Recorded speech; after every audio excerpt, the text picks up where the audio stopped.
Welcome to the War Room, CEO. Look, today's explainer is all about transforming Niccolo Machiavelli's timeless political principles into your absolute ultimate corporate crisis survival guide. We're taking the really profound insights from his 16th century masterpiece, specifically focusing on this idea of the visionary turnaround, and we're going to apply them directly to modern market leadership. So, if you're steering a company through some seriously chaotic times right now, consider me your seasoned mentor guiding you through the high-stakes transitions ahead. Let's dive right in. When you look at your company, or maybe your whole market, and you just see complete chaos, when you feel like you're, as Machiavelli so vividly put it, without head, without order, beaten, despoiled, torn, overrun, well, you absolutely shouldn't see that as a reason to quit.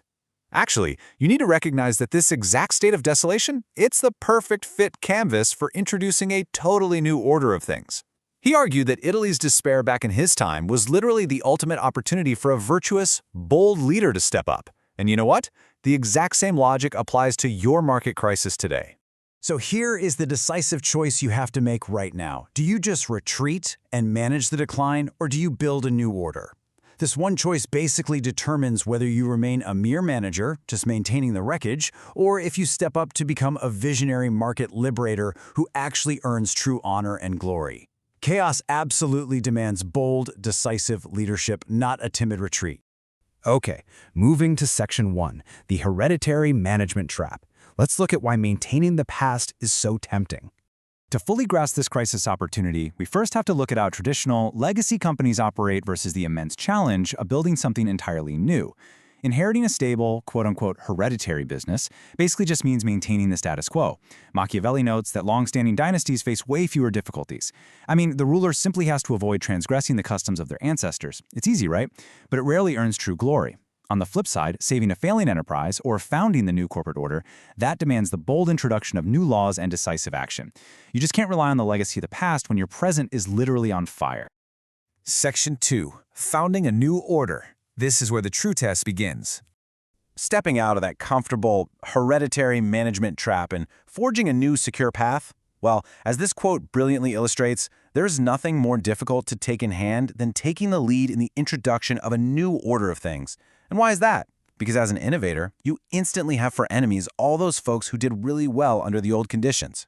Think about your legacy executives or those deeply entrenched departments. And to make it harder, you only get lukewarm defenders in those who might do well under your new system.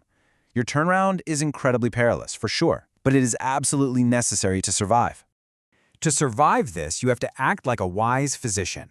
Machiavelli uses this incredible medical metaphor of the hectic fever.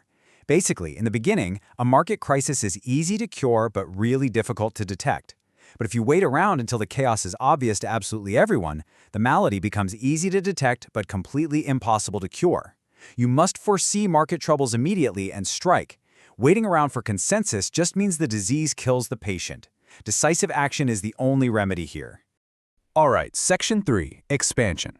Let's talk about colonies versus garrisons. So when your turnaround requires expanding into new territory or capturing competitor market share, you really have to choose your method of integration wisely. Translating Chapter 3's advice to modern corporate strategy, we see a stark contrast. The Romans brilliantly controlled newly acquired areas by sending colonies, these lean, highly integrated teams of key culture carriers. In the business world, this costs less and it builds deep loyalty. Conversely, those who rely on military garrisons, massive, heavy-handed bureaucratic takeovers, they just drain all your financial resources and turn the newly acquired employees incredibly hostile. A garrison approach forces everyone to shift around, causes hardship, and breeds massive resentment. The takeaway? Send a colony, not an army. Which brings us to our final part, Section 4, Leading the Market Liberation. Let's talk about raising your standard.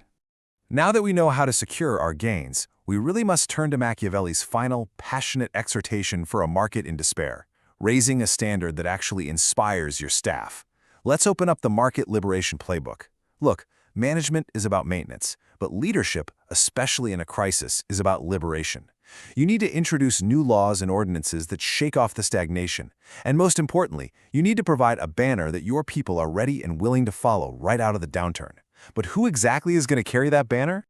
Well, your rallying cry definitely cannot rely on outside help. Machiavelli is absolutely adamant about this. Mercenaries and auxiliaries are useless and dangerous. If you try to build your turnaround on borrowed power, like relying entirely on outside consultants, quick temporary fixes, or even diplomatic favors, you will fall.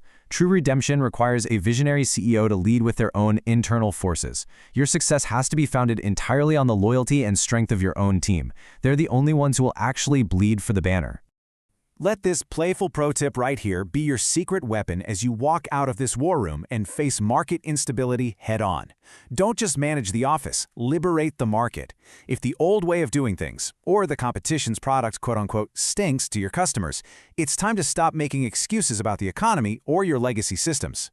Step out of the hereditary trap and start acting like the visionary founder of a completely new era. As we wrap up this explainer, I want you to truly ask yourself, what kind of bold action does your company need from you today? Are you going to merely manage the decline, or are you ready to seize the chaos, rely on your own forces, and raise your banner to lead the market liberation? The market is literally waiting for a liberator. Thanks for joining me, and I challenge you to take these insights straight into your next executive meeting.